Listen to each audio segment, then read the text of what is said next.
The rain hammered against the diner's windows like angry fists, each drop a tiny explosion against the glass.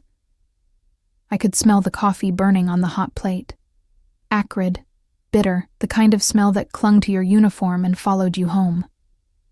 My feet ached in shoes 2 sizes too small. Hand-me-downs from my cousin who'd left town with promises to send money that never came. The fluorescent lights buzzed overhead, their harsh white glow making everything look sickly, washed out, like we were all ghosts haunting this forgotten corner of the city. "Table 4 needs a refill, Maya." Sharon's voice cut through the din of clattering plates and muted conversation. I nodded, grabbing the coffee pot with hands that trembled from exhaustion. 14 hours. I'd been on my feet for 14 hours, and the night shift had just begun. The diner smelled like grease and desperation, like every other place I'd worked in this god-forsaken city. Nobody saw me here. Nobody really looked. I was just the girl who poured coffee, who smiled when she didn't mean it, who existed in the spaces between other people's lives. I moved between tables like a shadow, refilling cups, clearing plates, my body operating on autopilot, while my mind drifted to the stack of bills on my kitchen counter. Rent was due in 3 days. The electricity company had sent a final notice. My daughter's medication cost more than I made in a week, and the hospital wouldn't extend our credit anymore. The bell above the door chimed, letting in a gust of wind and rain that made the candles on the tables flicker. I glanced up out of habit, ready with my practiced smile, but the words died in my throat. 3 men entered, but only one mattered. He was tall, taller than anyone should be allowed to be, dressed in a black suit that probably cost more than my entire year's salary. Rain dotted his shoulders like diamonds, and his dark hair was slicked back, revealing a face carved from granite and shadow. Even from across the room, I could see the sharp line of his jaw, the way his eyes, dark, impossibly dark, swept the diner with the kind of assessment that made my skin prickle with instinctive awareness, danger. Every cell in my body screamed it. The 2 men flanking him were clearly security. They moved with military precision, their eyes constantly scanning, hands resting at their sides in a way that suggested weapons hidden beneath expensive jackets. One spoke quietly into his wrist, and I realized he was wearing an earpiece. Who were these people? The man in the center, the one who commanded the space simply by existing in it, turned his gaze toward me, and I forgot how to breathe. His eyes pinned me in place, dark and fathomless, like looking into deep water where you couldn't see the bottom. There was something ancient in that gaze, something that had seen too much, done too much. I looked away quickly, my heart hammering against my ribs. "Maya," Sharon hissed from behind the counter. "Those are your tables. Get moving." My tables. Right. Because apparently, the universe had decided tonight was the night I'd serve men who looked like they'd stepped out of a crime thriller. I smoothed down my stained apron, tucked a strand of hair behind my ear, and approached their booth with my notepad clutched like a shield. "Good evening, gentlemen. Can I get you—" "Coffee." Black. The man in the center didn't look up from his phone. His voice was deep, textured like aged whiskey, with an accent I couldn't quite place. European, maybe. Or Russian. It carried authority, the kind of voice that didn't expect to be questioned. 3. One of the guards added, his eyes never leaving the door. I nodded and hurried back to the counter, my hands shaking as I poured the coffee. The pot felt heavy, unwieldy. Through the pass-through window to the kitchen, I could see Sharon watching the men with wide eyes. "Do you know who that is?" she whispered urgently when I brought the pot to the counter. "Should I?" She looked at me like I'd grown a second head. "That's Dante Volkov. The Dante Volkov." When I still showed no recognition, she grabbed my arm, her nails digging into my skin. "The North Side? The shipping warehouses? The underground clubs? Girl, he basically owns half this city." The name meant nothing to me. I didn't follow crime news or society pages. I worked, I went home to my daughter, I survived. That was all I had energy for. "He's just a customer," I said, trying to keep my voice steady. "Just a—" Sharon laughed, a sharp, brittle sound. "Maya, men like that don't just show up at places like this. Something's happening, something bad." But I had rent to pay, and a daughter who needed me, so I picked up the coffee pot and 3 cups and walked back to their table on legs that felt like water. I set the cups down carefully, hyper-aware of the man's presence even though he still hadn't looked up. Up close, I could smell his cologne.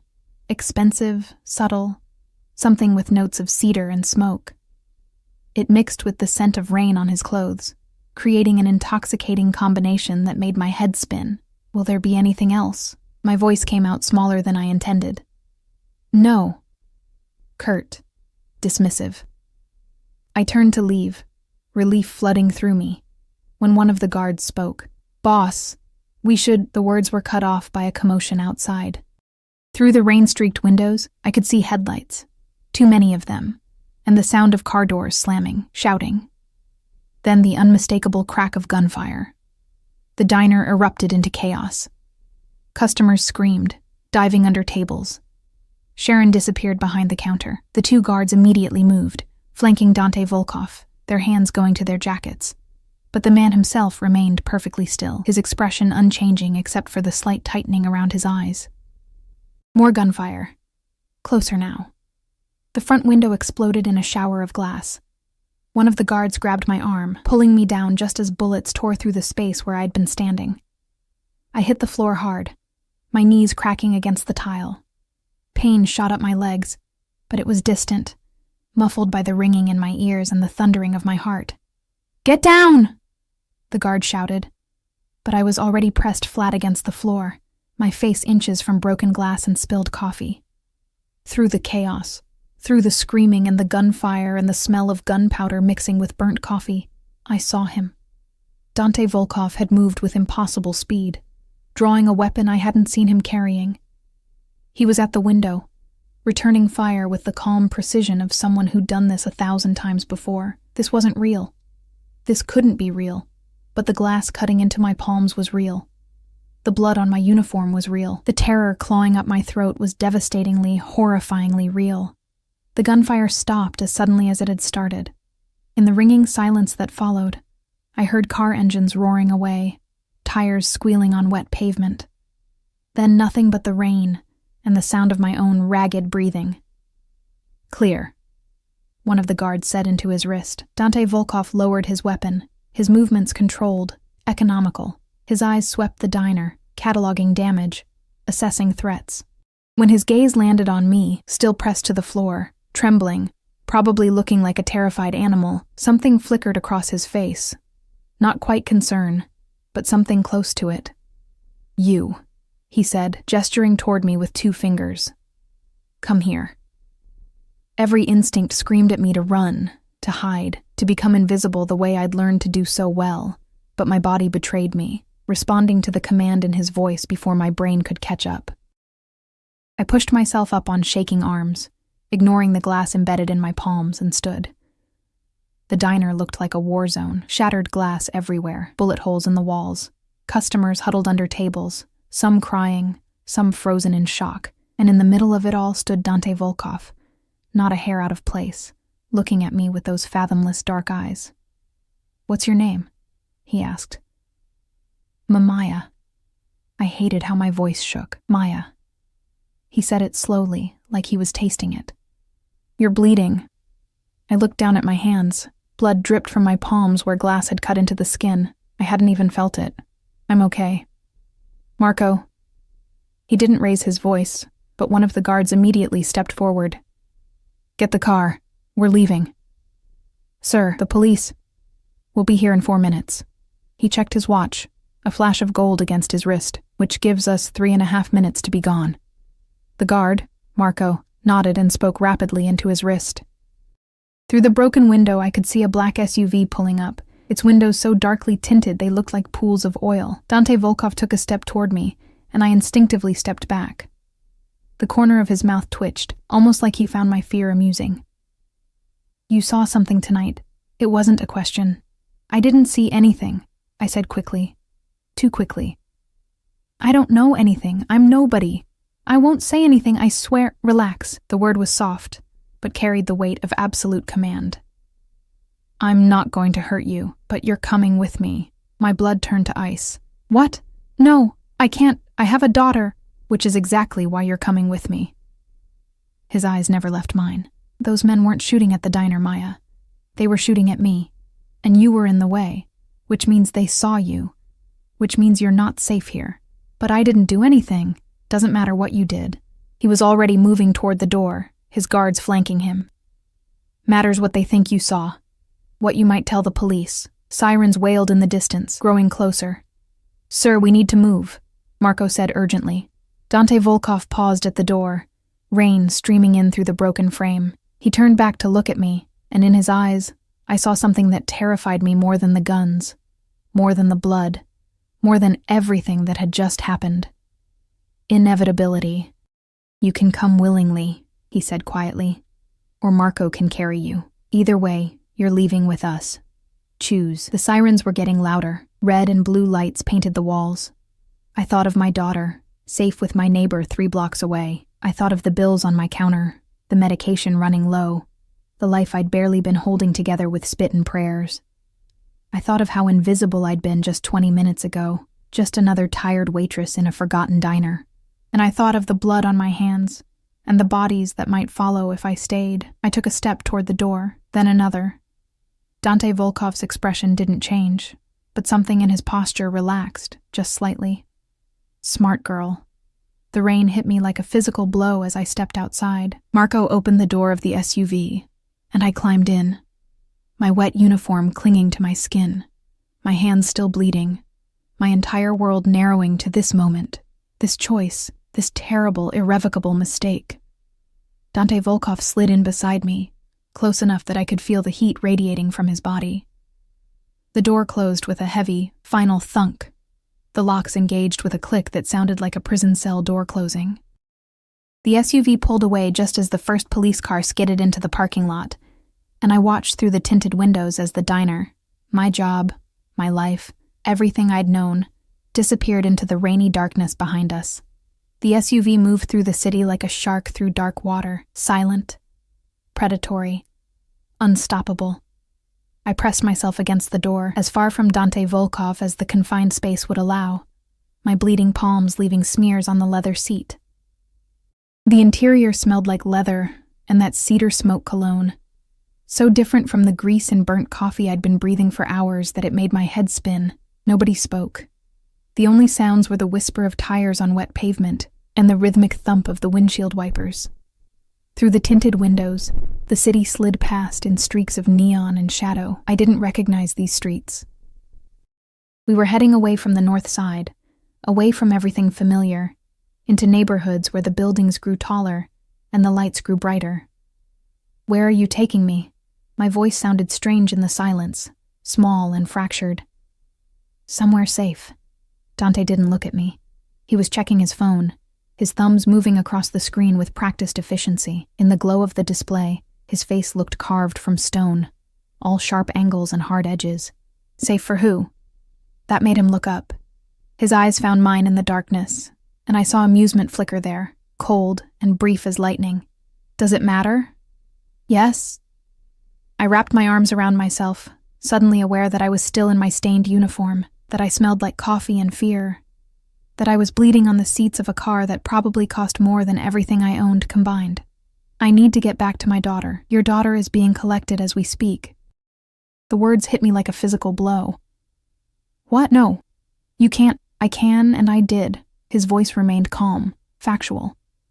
"Marco, status on the child?" The guard in the front passenger seat spoke into his wrist, listened, then turned slightly. "Victor has her." The neighbor didn't ask questions. "They're en route to the safe house now." My heart was trying to claw its way out of my chest. "You took my daughter? You kidnapped my daughter?" "I protected her." Dante's eyes were hard as obsidian. "Those men saw you, Maya. They have resources, connections. How long do you think it would take them to find out where you live, who you love, how you can be hurt?" I couldn't breathe. The SUV was too small, the air too thick.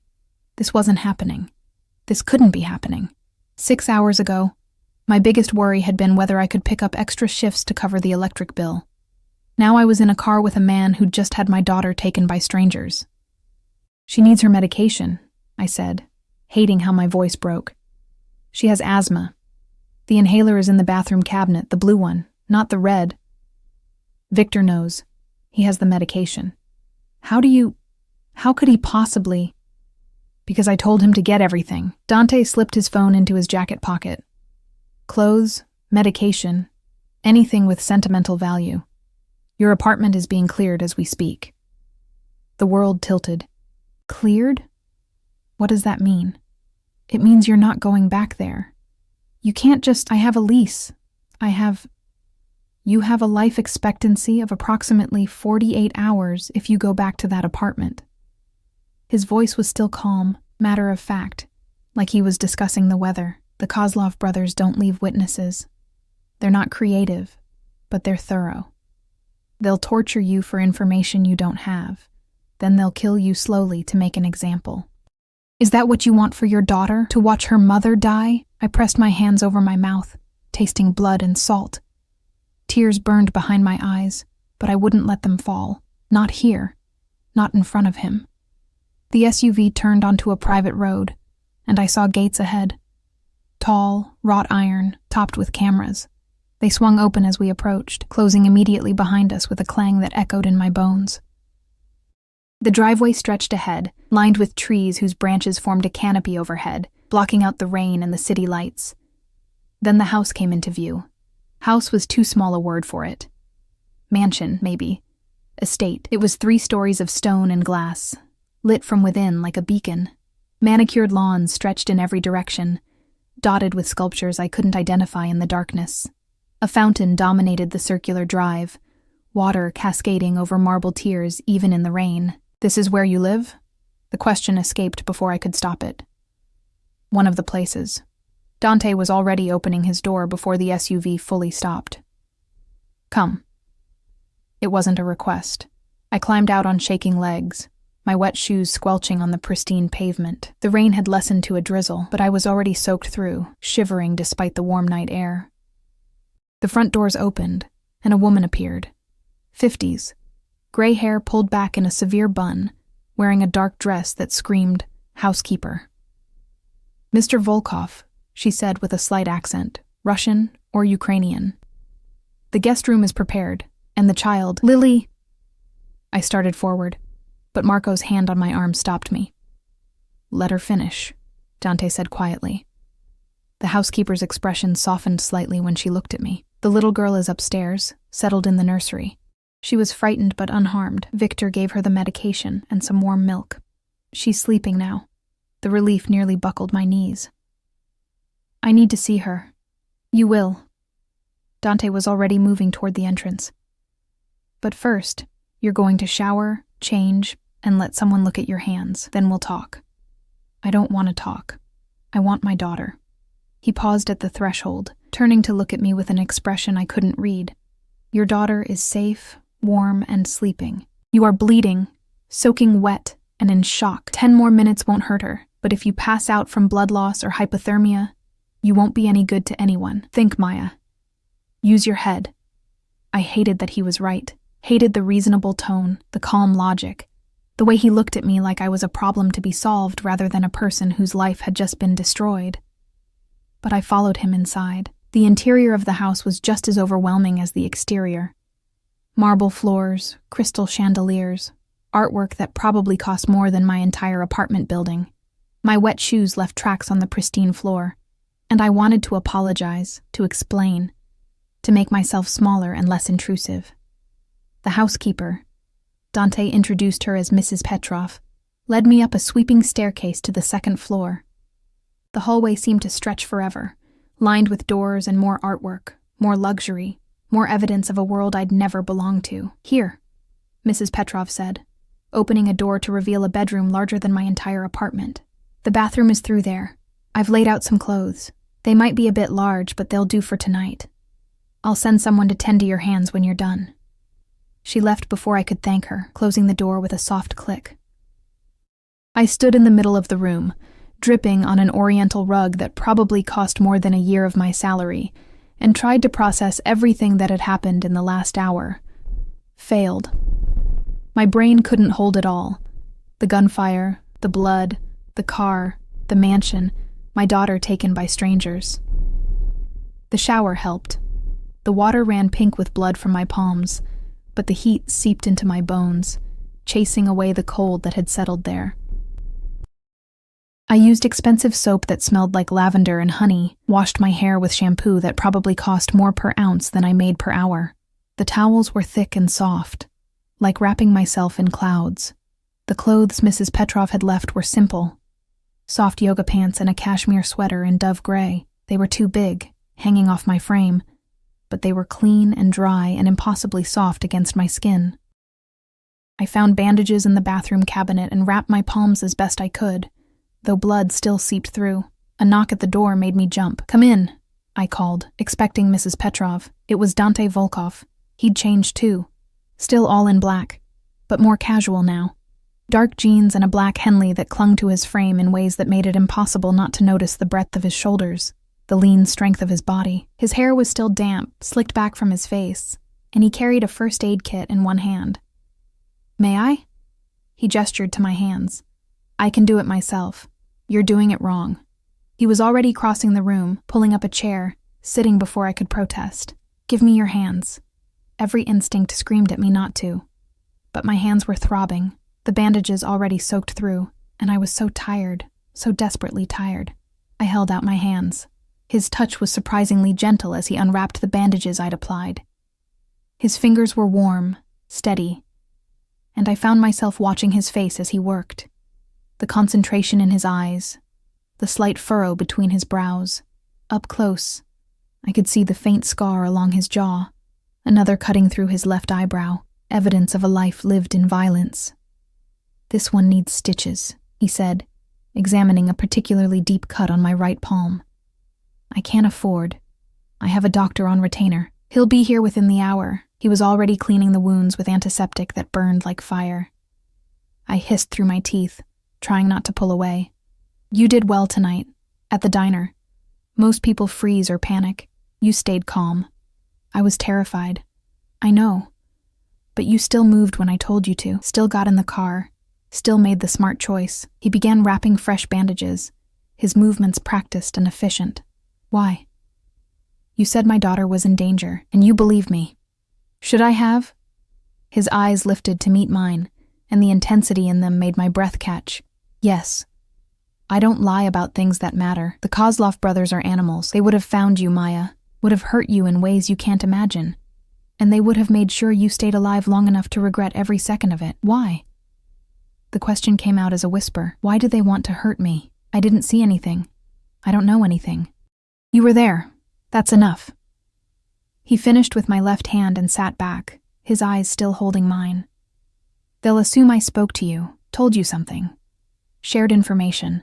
In their world, there's no such thing as an innocent bystander." "And in your world?" Something flickered across his face.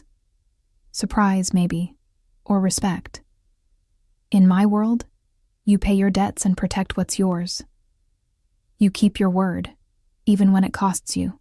You show mercy when you can, and ruthlessness when you must." He stood, towering over me. "Your daughter, Lily, correct?" My heart clenched. "How do you know her name?" "I know everything about you, Maya Rodriguez. 26 years old, single mother, father unknown, or at least unnamed on the birth certificate. You work 3 jobs but still can't make ends meet. Your daughter has asthma and a mild heart murmur that the doctors say she'll grow out of. You're 2 months behind on rent, 3 months behind on utilities, and you've been stealing food from the diner to feed her." Shame burned through me, hot and acidic. I was going to pay it back. "I don't care about the food."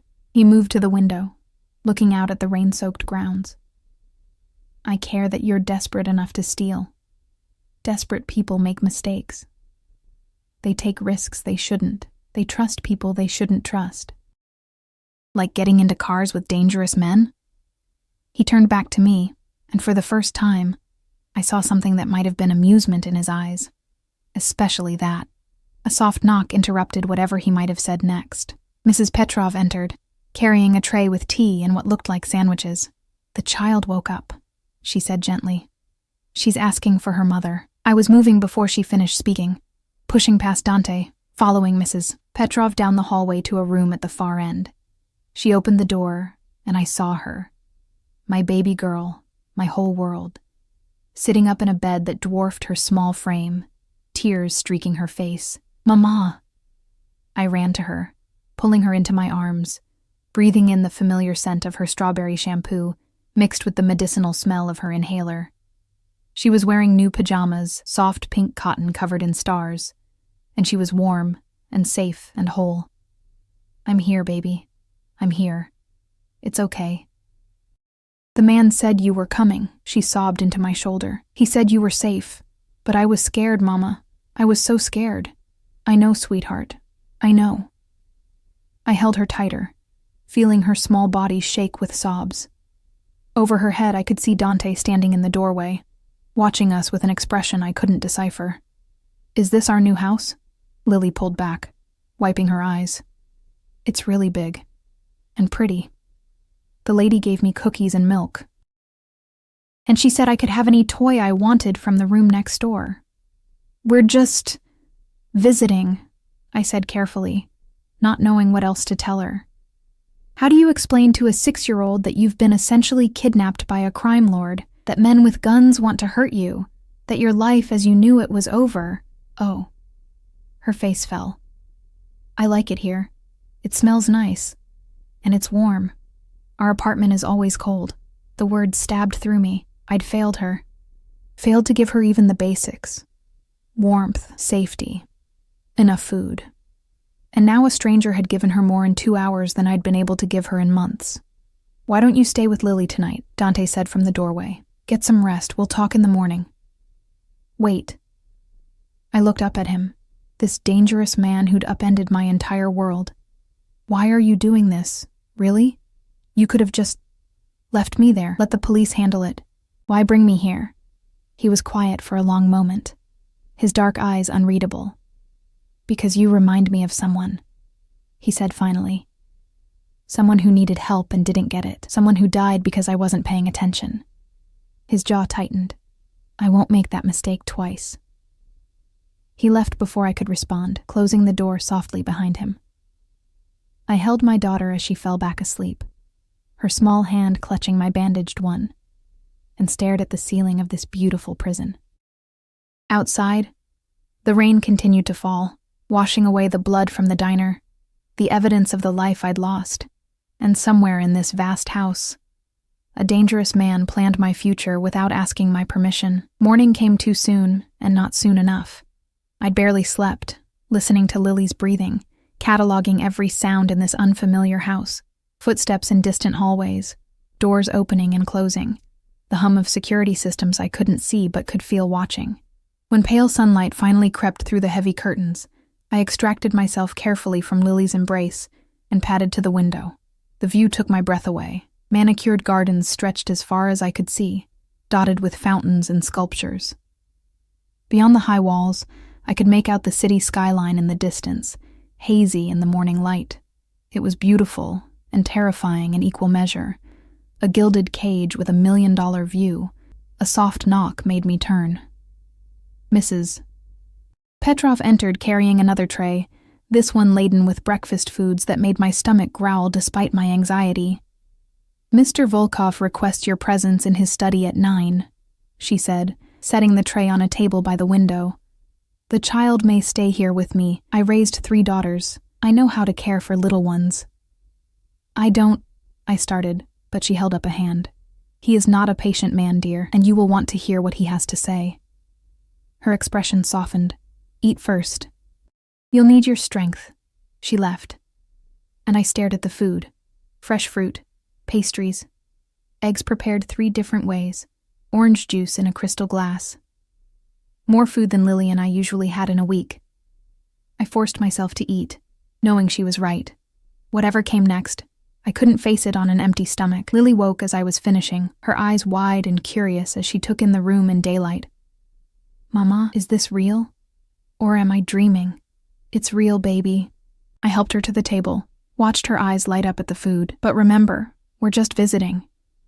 "I like visiting." She grabbed a croissant, tearing into it with the enthusiasm of a child who'd eaten too many cheap dinners. "Can we visit every day?" My heart broke a little more. "We'll see." At precisely 9 o'clock, a young man in a dark suit appeared at the door. "Ms. Rodriguez, Mr. Volkov is ready for you." I kissed Lily's forehead. She was already engrossed in a coloring book Mrs. Petrov had produced from somewhere, and followed him through the maze of hallways. The house looked different in daylight, somehow larger and more intimidating. We passed rooms filled with leather-bound books, rooms with grand pianos, rooms whose purpose I couldn't even guess. The study was on the first floor, behind double doors of dark wood. The young man knocked once, opened the door, and gestured me inside. Dante Volkov stood behind a massive desk, talking on the phone in rapid Russian. He was dressed impeccably again. Charcoal suit, crisp white shirt open at the collar, no tie. Behind him, floor-to-ceiling windows overlooked the gardens. The room smelled like coffee and old books, and that cedar smoke scent I was beginning to associate with him. He held up one finger, "Wait," and continued his conversation. I stood there awkwardly, taking in the room. One wall was covered in monitors showing security feeds from around the property. Another held weapons, not displayed for show, but locked in a glass case, functional and maintained. A third wall was dedicated to what looked like family photos, though I was too far away to see them clearly. "Da, korosho, stelai eto." He ended the call and turned his full attention to me. "Sit." I sat in one of the leather chairs facing his desk, feeling like a student called to the principal's office. He remained standing, and I realized it was a power play. Him looking down at me, controlling the space, the conversation, everything. "Coffee?" he asked. "No, thank you. You should eat more. You're too thin." He poured himself a cup from a carafe on his desk, his movements economical and precise. "How's your daughter?" "Happy, well-fed, warm." I couldn't keep the bitterness from my voice. All the things I couldn't give her. His eyes sharpened. "Self-pity doesn't suit you, and kidnapping doesn't suit you, but here we are." The words were out before I could stop them. I braced for anger, for violence, for whatever men like him did to women who spoke out of turn. But he just smiled, a small cold curve of his lips that didn't reach his eyes. "There it is," he said softly. "The spine. I was wondering when I'd see it again." He took a sip of his coffee, watching me over the rim. "You're not kidnapped, Maya. You're protected. There's a difference." "Is there? Because I can't leave, can I?" "No." He set down his cup. "You can't. Not yet. Not until the situation with the Kozlov brothers is resolved. And how long will that take? That depends on them." He moved around the desk, perching on the edge of it, closer to me now. Close enough that I could see the gold flecks in his dark eyes, the shadow of stubble along his jaw. "They made a move on me last night. Bold, stupid, reckless. It tells me they're desperate. Desperate men make mistakes." "What did you do to make them desperate?" "I exist." He said it simply, factually. "My family and theirs have been at war for 3 generations. Territory, money, power.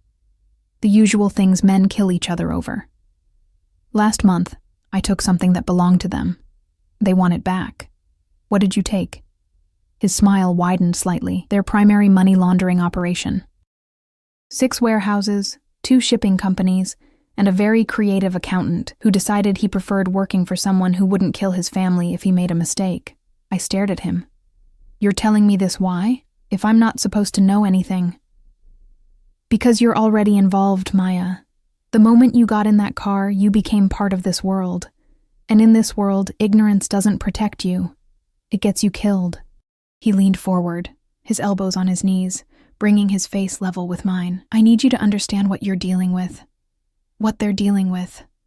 So you'll trust me when I tell you that you're safer here than anywhere else." "I don't trust you." "Smart." He didn't seem offended, "but you will.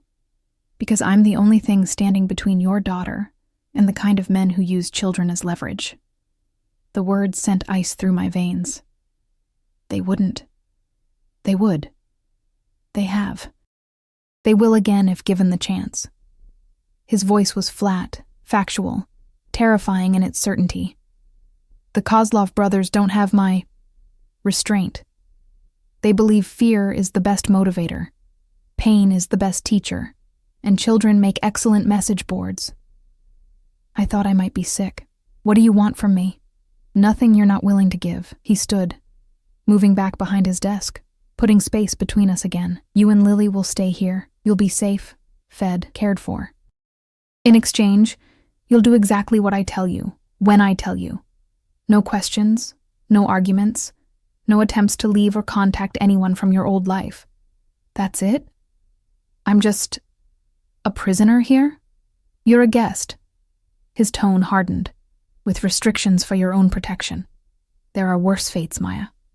And what happens when this is over? When the Kozlov brothers are no longer a threat? Do we just go back to our lives like none of this happened? Something flickered in his expression, too quick for me to read. We'll discuss that when the time comes. No, I stood, my hands clenched at my sides despite the pain in my palms. We'll discuss it now. I need to know what I'm agreeing to, what happens to us. He regarded me in silence for a long moment, his dark eyes unreadable. Then he moved to the wall of family photos, his back to me. Do you know what happened to my mother? The question caught me off guard. No. She was a witness. His voice was quiet, almost gentle. Wrong place, wrong time. She saw something she shouldn't have. A murder, gang-related. Nothing to do with my father's business. She testified because she thought it was the right thing to do. Noble. Brave. He touched one of the photos, his fingers gentle on the frame. They gutted her in our kitchen while I hid in the pantry. I was 8 years old. I watched through a crack in the door while they took turns with the knife, asking her questions she didn't know the answers to. Horror washed over me in cold waves. I'm sorry. Don't be. He turned back to me, and his eyes were empty, black as the void. It taught me an important lesson. The world doesn't care about noble or brave. It cares about power and ruthlessness and the willingness to do what others won't. He moved closer, stopping just a foot away. You remind me of her. Same eyes. Same determination to do the right thing even when it costs you. Same foolish belief that the world will be fair if you just try hard enough. I'm not your mother. No, you're not. Because I won't let you die like she did. His hand came up, and I flinched, but he just tucked a strand of hair behind my ear, his touch surprisingly gentle. You and your daughter will stay here until this is finished. Then we'll reassess. That's all I can promise you right now. That's not good enough. It's all you're getting. He stepped back, the moment of vulnerability gone, replaced by cold authority. Mrs. Petrov will show you around the house. There are rules you need to know, boundaries you can't cross. Learn them. Follow them. And maybe, when this is over, you'll walk away with something better than what you had. And if I refuse, if I take my daughter and leave right now, then you'll both be dead before sunset. He said it without emotion, without threat. Just simple fact. I have 37 men on this property. You wouldn't make it past the front gate, and even if you did, the Kozlov brothers have eyes everywhere. They know your face now, Maya. They know you were with me. That makes you a target. Permanently. The reality of it crashed over me like a wave. There was no going back, no returning to my old life, as terrible as it had been.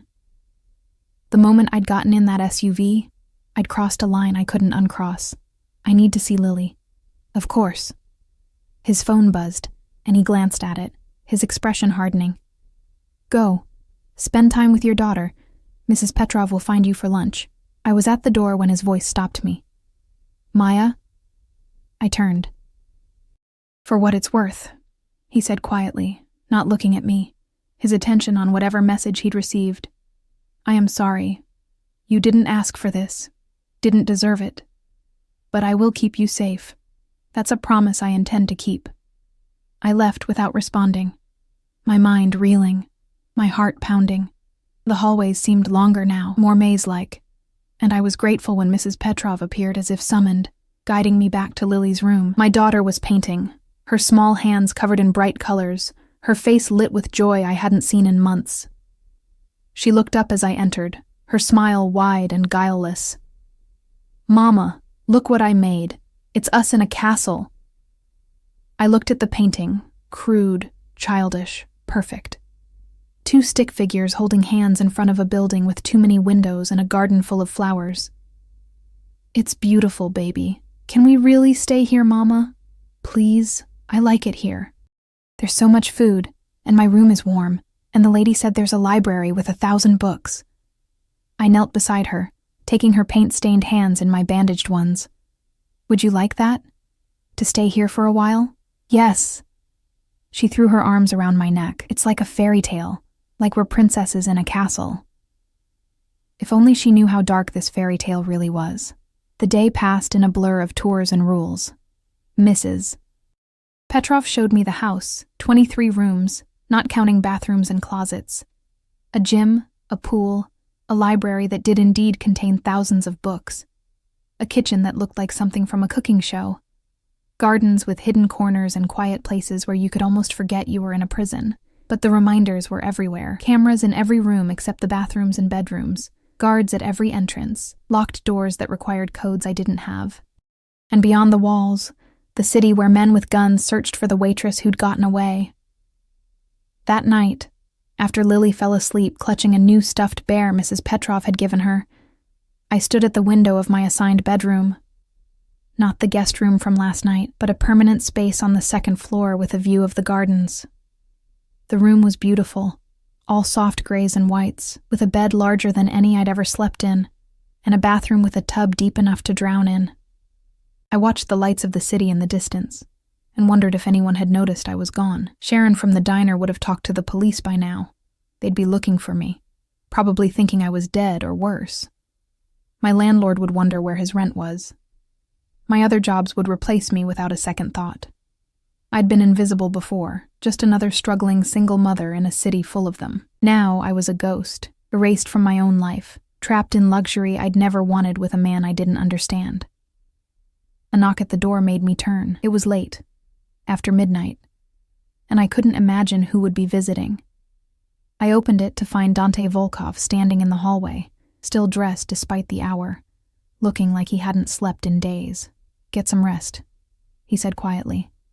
"Tomorrow starts your new life, Maya Rodriguez. Better or worse than the old one, that's up to you."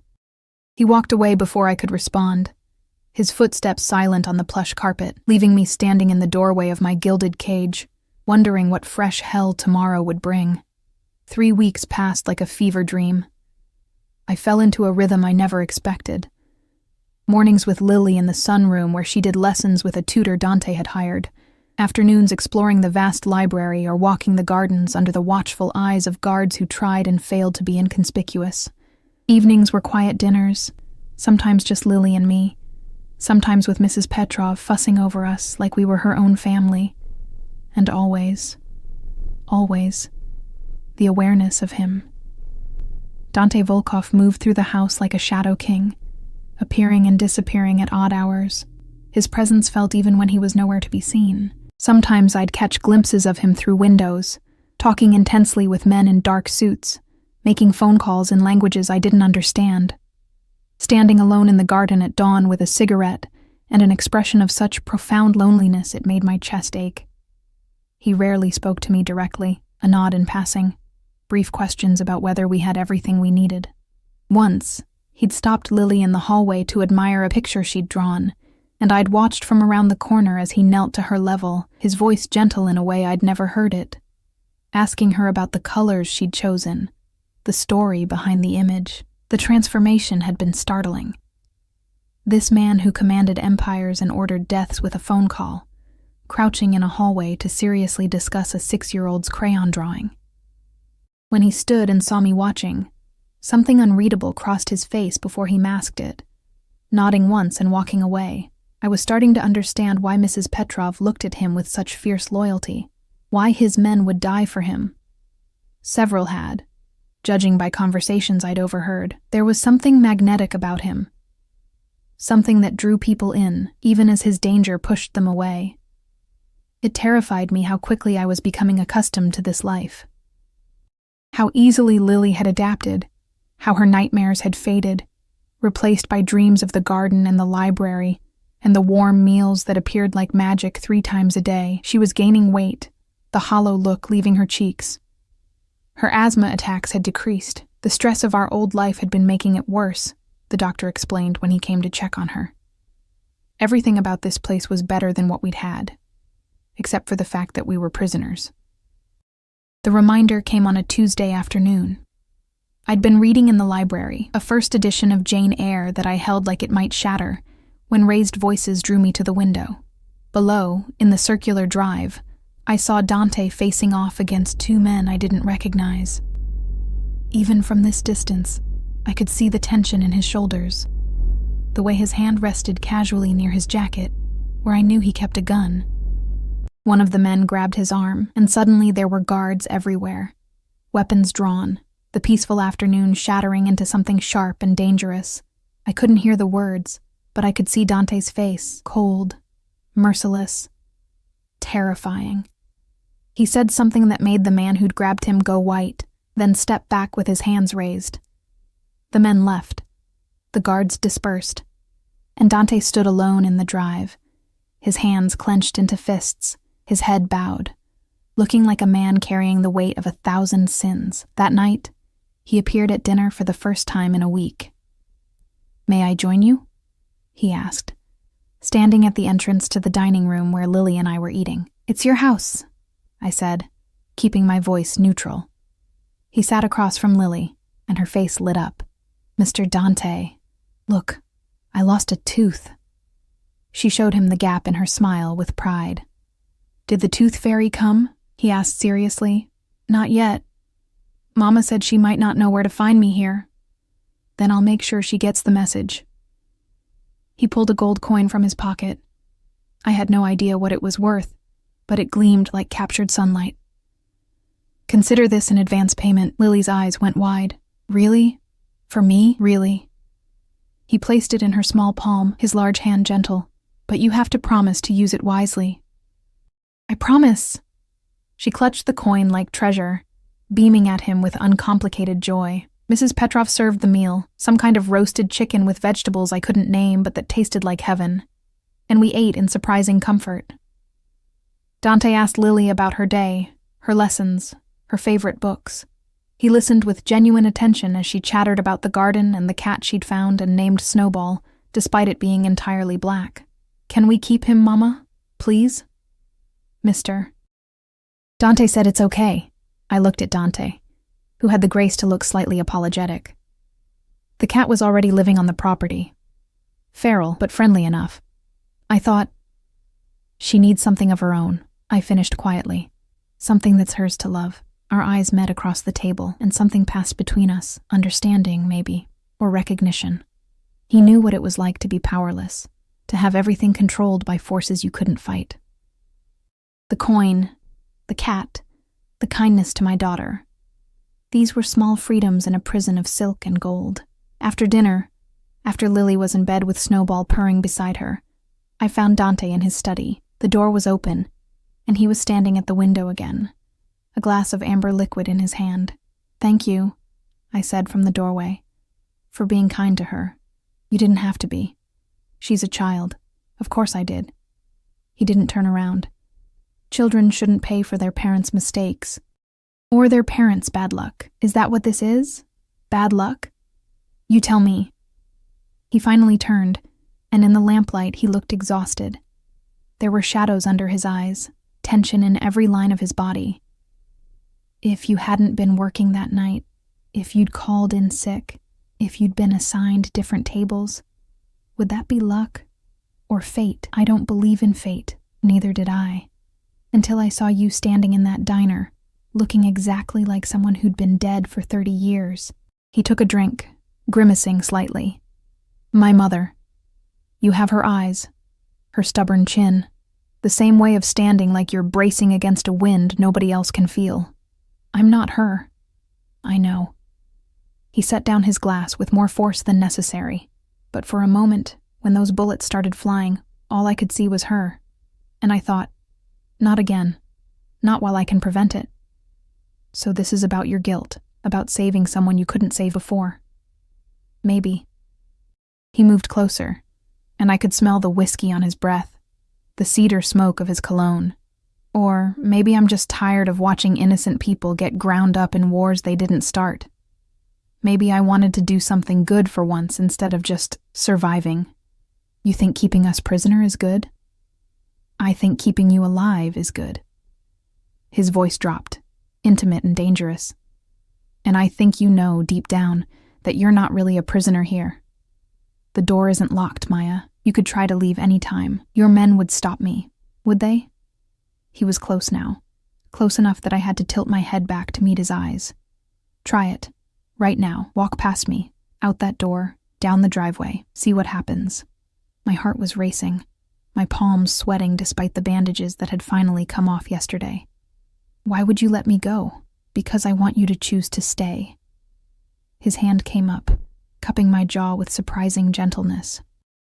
His thumb brushed my cheekbone, and I felt the touch all the way to my toes. I want you to wake up every morning and decide that this, here, with me, in this life, is better than whatever's waiting out there. Even if it's a cage, even if it's wrong, even if you hate yourself for wanting it.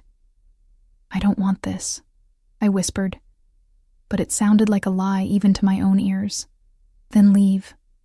His thumb traced my lower lip, and I shivered. The door's right there. No one will stop you. I'll have Victor drive you anywhere you want to go. Give you money, new identities, a fresh start. You'll never see me again. I should have run. Should have taken Lily and disappeared into the night, found some way to build a new life far from this beautiful monster and his beautiful prison.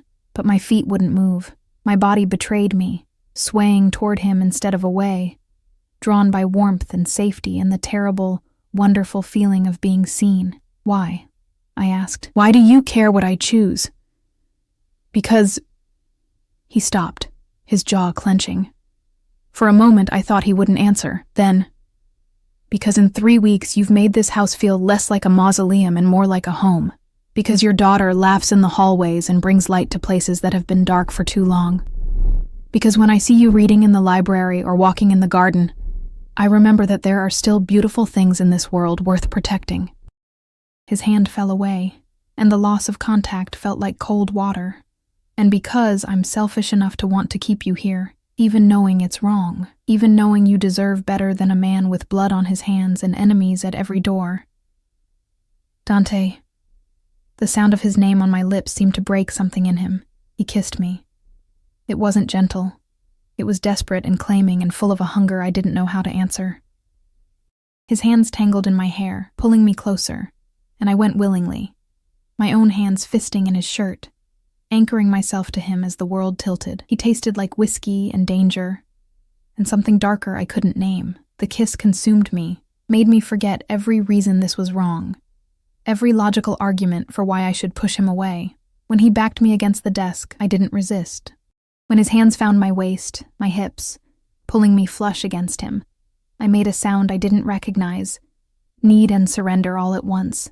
Then my hand brushed against something cold and hard, the gun he kept in his desk drawer, visible now that we'd disturbed papers and books. The reminder of what he was, what this life meant, hit me like ice water. I pushed him away, breathing hard, my lips swollen, my body still singing with want. No, we can't. I know. His voice was rough, wrecked. He looked as shaken as I felt. His carefully maintained control finally cracked. Christ, I know. I'm sorry. Don't. I wrapped my arms around myself, suddenly cold. Don't apologize. It makes it worse. We stood there in the lamplight, the air between us charged with everything we couldn't say, couldn't acknowledge, couldn't have. Finally, he stepped back, running a hand through his hair, his expression shuddering. Get some rest, Maya. Tomorrow is going to be difficult. The words sent alarm through me. Why? What's happening tomorrow? The Kozlov brothers have agreed to a meeting. Neutral territory, both sides represented. We're going to end this. His eyes met mine, dark and bottomless, one way or another. And us? After tomorrow, you'll be free to go. Free to take your daughter and start over somewhere safe. I'll make sure you have everything you need, money, documentation, protection until you're established. You have my word. It was everything I'd wanted to hear 3 weeks ago. Freedom, safety, a chance to rebuild our lives away from this dangerous world. So why did it feel like my heart was being ripped from my chest? And if I don't want to go? The words escaped before I could stop them. Something blazed in his eyes. Hope, triumph, hunger. Before he crushed it down. Then we'll discuss it after the meeting. If I survive. What do you mean, if you survive? The Kozlov brothers are desperate men, Maya. Desperate men are dangerous. This meeting could be a trap, an ambush, an assassination attempt. I go in prepared for all of it. He touched my face one more time. So gently it made tears burn behind my eyes. But I needed you to know, before tomorrow, that you have a choice. You've always had a choice, and whatever you decide, I'll respect it. He left me standing in his study, surrounded by books and weapons, and the ghost of his kiss still burning on my lips. I didn't sleep that night. I lay awake, watching shadows dance on the ceiling, feeling the phantom warmth of his hands on my skin, tasting whiskey and want on my tongue. In the room next door, Lily slept peacefully, dreaming innocent dreams in her warm bed with her black cat and her gold coin. And somewhere in this vast house, Dante Volkov prepared for a meeting that might end his life, giving me the freedom I'd begged for and no longer wanted. Dawn broke cold and gray, the sky threatening rain. I stood at my bedroom window watching black SUVs arrive, disgorging men in dark suits who moved with military precision. Dante was in the courtyard, dressed entirely in black, his expression carved from stone as he gave orders I couldn't hear. He looked like a general preparing for war, and perhaps he was. Mrs. Petrov found me there, her face drawn with worry. "Come, dear. Breakfast is ready. The child shouldn't see." She gestured toward the window, the guns, the gathering storm. But it was too late. Lily appeared in the doorway, rubbing sleep from her eyes, Snowball draped over her shoulder. "Mama? Why are there so many cars?" "Mr. Dante has business today," I said carefully, pulling her away from the window. "Important meetings. Will he be back for dinner?" Her innocent question pierced my heart. In 3 weeks, she'd come to expect his presence, to look for him at mealtimes, to save drawings for his approval. He'd become something to her I hadn't intended. A father figure, steady and safe in ways her actual father had never been. I don't know, baby. We ate breakfast in tense silence, or at least I pushed food around my plate while Lily chattered about her plans for the day. Mrs. Petrov kept glancing toward the windows, her hands worrying at her apron. The house felt different, charged with an energy that made my skin prickle. At precisely 8 o'clock, there was a knock at the dining room door.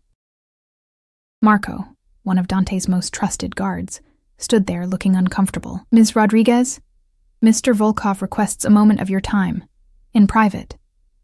My heart lurched. "Now? But please, miss, it's important." I followed him through hallways that seemed darker than usual, more oppressive. He led me not to the study, but to Dante's private quarters. A wing of the house I'd never entered. The bedroom was massive, all dark wood and leather, masculine and austere. Floor-to-ceiling windows overlooked the gardens, currently gray in the morning light. Dante stood at those windows, his back to me, tension visible in every line of his body. He was dressed for war, black tactical clothing instead of his usual suits, a gun visible at his hip, another at his ankle. He looked dangerous, lethal, nothing like the man who'd knelt to talk to my daughter about crayon drawings. "Thank you, Marco." Closed the door. The click of the door shutting felt final. "You wanted to see me?" My voice sounded small in the vast room. He turned, and the expression on his face made my breath catch. "I'm leaving in 20 minutes. The meeting is downtown, in a warehouse that's supposedly neutral territory. I'll have 15 men with me. The Kozlovs will have the same." "That's not. You said this was just a meeting." "It is. But meetings between men like us require insurance." He moved closer, and I could see the shadows under his eyes, evidence of a sleepless night. "I need to tell you something, in case I don't come back." "Don't say that. Listen." His hands gripped my shoulders, intense and urgent. "There's a safe in the closet. Combination is your daughter's birthday, 0618. Inside, you'll find cash, passports for you and Lily with new names, documentation for a house in Vermont, and a phone number. If something happens to me, you call that number. A man named Sergei will come." He'll take you and Lily somewhere safe, help you start over. Everything's paid for, set up. You'll never have to worry about money again. Tears burned my eyes. Why are you telling me this? Because I need you to know that I kept my promise. You'll be safe. Free. You can have the life you deserve, away from all of this. His thumbs brushed my cheeks, catching tears I didn't remember shedding.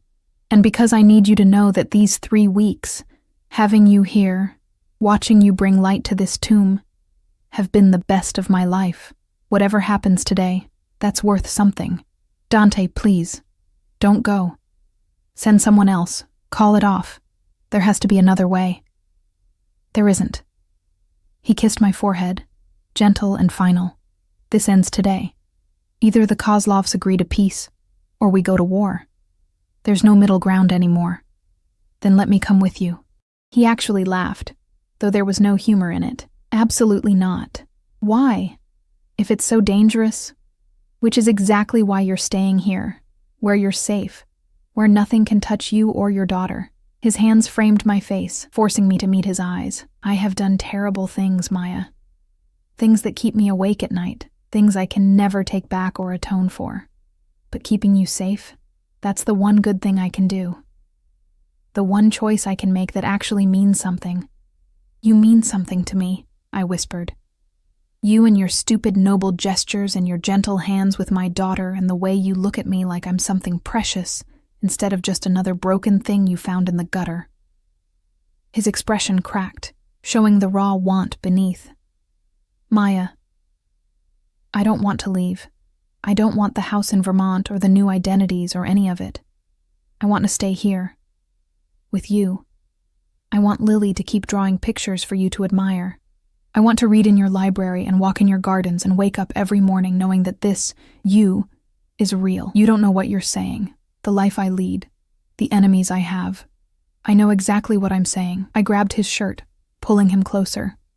I've spent 6 years barely surviving, working myself to death for scraps, watching my daughter go without because I couldn't give her better. And in 3 weeks here, I've seen what life could be, not because of the money or the house or any of this. I gestured around us, but because of you. Because you see us. Because you care. Because you made us feel like we matter. You do matter. His voice was rough, wrecked. You matter more than you could possibly know. Then come back to me. Go to your meeting. End your war. Do whatever you have to do. But come back. I pulled his face down to mine, kissing him with everything I had. Fear and hope and want and need. Come back to us. He kissed me like a drowning man, deep and desperate, his hands tangling in my hair, memorizing the shape of me. When we finally broke apart, we were both breathing hard, foreheads pressed together. I will, he promised. I swear to you, I will come back. A knock at the door made us spring apart. Marco's voice came through. Sir, the convoy is ready. Dante's jaw clenched. 2 minutes.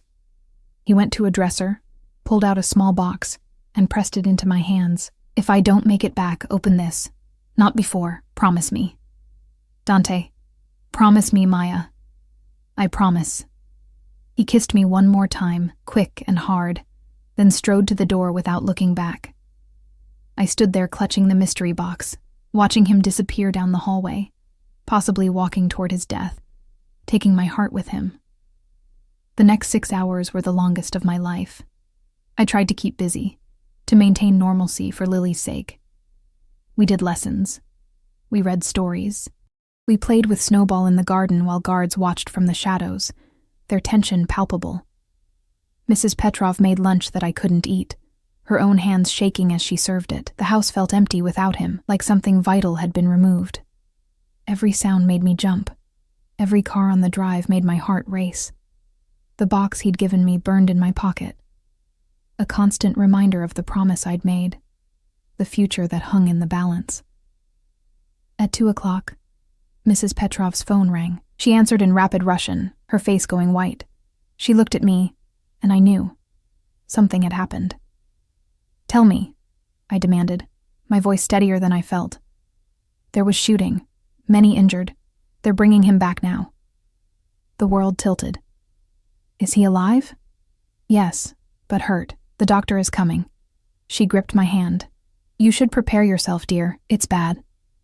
I sent Lily to her room with strict instructions to stay there, then waited in the foyer as SUVs screamed up the drive. Guards poured out, weapons drawn, securing the perimeter. Then they brought him. Dante was unconscious, blood soaking through his tactical gear, his face pale as death. 2 men carried him between them, moving with urgent precision toward a room I'd never seen before, apparently a medical suite, complete with surgical equipment and a doctor already scrubbing in. Wait! I tried to follow, but Marco stopped me. You can't go in there, miss. Let the doctor work. How bad is it? His expression was grim. He took 3 bullets. 2 went through. 1's still lodged near his spine. He's lost a lot of blood. The next few hours are critical. I sank into a chair in the hallway, my legs giving out. 3 bullets. Near his spine. Critical. The box in my pocket felt like lead. Hours crawled past. Guards came and went, their faces drawn. Mrs. Petrov brought tea I didn't drink. Somewhere in the house, Lily was safe with a nanny who'd been called in, insulated from the chaos. And in that room, a man fought for his life while I sat useless and terrified in the hallway. It was dark when the doctor finally emerged, stripping off bloody gloves. He's stable. Unconscious, but stable. I've removed the bullet, repaired what damage I could. He'll need time to heal, and there's a risk of paralysis depending on how the swelling goes, but he's strong. He'll survive. The relief nearly brought me to my knees. Can I see him? Briefly. Don't tire him. He was pale against white sheets, bandages wrapped around his torso, machines beeping softly, but his chest rose and fell with steady breaths. And when I took his hand, it was warm. You came back, I whispered, pressing my lips to his knuckles. You stubborn, impossible man. You came back. His fingers twitched in mine, a barely there squeeze that might have been intentional, or might have been my imagination. I didn't care. He was alive, breathing. Here. I pulled the box from my pocket, staring at it in the dim light. He'd told me not to open it unless he didn't make it back. But he had made it back, barely. And I needed to know what was so important he'd made me promise. Inside was a key and a note in bold, slashing handwriting. For the house on Maple Street. All 3 of you.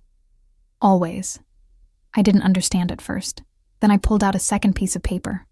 A deed for a house in the city, in a good neighborhood with good schools. And it wasn't in my name, or even a fake name. It was in Lily's name, held in trust, with me as guardian. He'd bought us a house, not in Vermont, not far away. Here, in the city, close enough that we could stay, could be part of his life, but safe and separate, ours to keep no matter what happened. My vision blurred with tears. You ridiculous man, I told his unconscious form, making plans for us, trying to take care of us even if you died. Not dead, he mumbled, his voice barely audible. His eyes cracked open, unfocused and dark with pain. Told you. I'd come back. You did. I kissed his hand again, his forehead, his cheek. You kept your promise. Kozlov's agreed to peace. Cost me 3 bullets and half my territory. But it's done. You're safe. His eyes struggled to focus on me. Free to go. Anytime. I know. I found the box. I showed him the deed. A house on Maple Street, all 3 of us. A ghost of a smile touched his lips. Close enough to visit. Far enough to be safe. Best I could offer. It's perfect, but I'm not going anywhere. Not yet. Not until you're healed. Maya. Don't argue. You're too weak, and I've already won. I settled into the chair beside his bed, keeping his hand in mine. Besides, someone needs to make sure you follow doctor's orders. And Lily will want to show you the picture she drew today. And Mrs. Petrov has been cooking your favorite foods for when you wake up properly. His eyes closed, but his grip on my hand tightened. Stay. I'm staying. No, stay, here, with me, both of you. Don't take the house. Stay. My heart clenched. Dante, you're not thinking clearly. Never been clearer. His eyes opened again.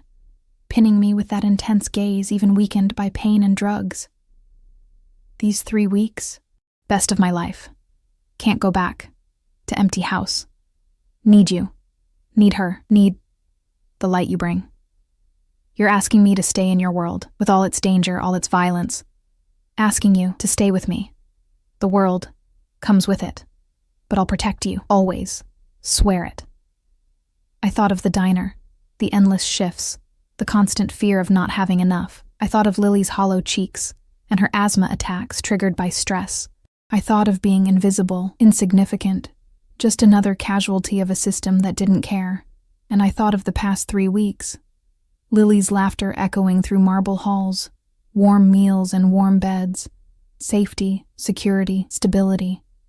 And this man, this dangerous, impossible man who'd upended my life and somehow made it immeasurably better. Okay, I whispered. We'll stay. His expression transformed, pain giving way to something that looked almost like wonder. Mean it? I mean it. We'll live in the house on Maple Street. I won't take that from Lily. She needs something that's hers. But we'll be here every day, dinner at least. Maybe breakfast too. Weekends, holidays, will be part of your life, and you'll be part of ours. I leaned closer, my lips brushing his. If you'll have us. Always. He pulled me down for a proper kiss. Gentle despite the pain he must be in. My family. My light. My home. Rest now. We'll talk more when you're stronger. Love you, he mumbled, already slipping back into sleep. Both of you, my girls. I sat there as he slept, holding his hand, watching the steady rise and fall of his chest. Outside, dawn was breaking, painting the sky in shades of gold and pink. A new day, a new life. The door creaked open, and Lily peeked in, Mrs. Petroff behind her. Mama, is Mr. Dante okay? He's going to be fine, baby. Come here. She climbed into my lap, careful and quiet, her small hand reaching out to touch Dante's. I drew him a picture. Of all of us. You and me and him and Snowball. We're a family. I looked at the drawing she'd brought, crude stick figures holding hands in front of a house, a black cat at their feet, a sun shining overhead. It was simple and perfect, and true in ways that shouldn't be possible, but were. Yes, baby, I said, pulling her close, my other hand still holding Dante's. We're a family. 3 months later, I stood in the kitchen of the house on Maple Street, watching through the window as Dante pushed Lily on the swing set he'd had installed in the backyard. His movements were still careful. The bullet near his spine had caused nerve damage that required physical therapy, but he was healing, growing stronger, laughing more. He'd changed too, in subtle ways. Less time conducting business from home, more time building a legitimate empire to leave behind. He was still dangerous, still commanded absolute loyalty from his men, still had enemies, but he was also the man who read bedtime stories with funny voices, who learned to braid Lily's hair after watching YouTube tutorials, who kissed me goodbye every morning like I was something precious. The house on Maple Street had become our sanctuary, close enough to visit his mansion daily, far enough to have our own space, our own life. Lily went to a good school, had friends, played sports. She was thriving in ways I'd never imagined possible. And me? I'd gone back to school, studying business management with Dante's encouragement and financial support. Not because I needed to work, he made sure we wanted for nothing, but because I wanted to build something of my own, contribute, be more than just the woman he'd saved. Mama, Lily called from the yard. Come push me higher! I stepped outside into the sunshine, into the life I'd never expected but somehow found in the wreckage of a rainy night and a terrible choice that had become the best decision I'd ever made. Dante caught me around the waist as I passed, pulling me close for a kiss that still made my knees weak. Happy? He murmured against my lips. I looked at our daughter shrieking with joy on the swings, at this house that was ours, at this man who'd seen me at my lowest, and chosen to lift me up instead of walk away, happier than I ever thought possible, I said honestly, and it was true. We'd come from different worlds, a struggling waitress and a crime lord, a chance encounter and an impossible choice. But here, in this moment, In this life we'd built together, we were simply a family, imperfect, unconventional, built on foundations that would horrify most people. But ours, real, true. And isn't that what matters in the end? Not how the story starts, but how it transforms. Not the darkness we come from, but the light we create together. I'd found a mafia boss dumped like trash in the aftermath of a gunfight. And my life had changed forever. But he'd found me too, invisible, desperate, barely surviving. And his life had changed just as much. We'd saved each other, and that, I thought, as I ran to push my daughter higher, to make her laugh that pure, joyful sound, was the best fairy tale of all.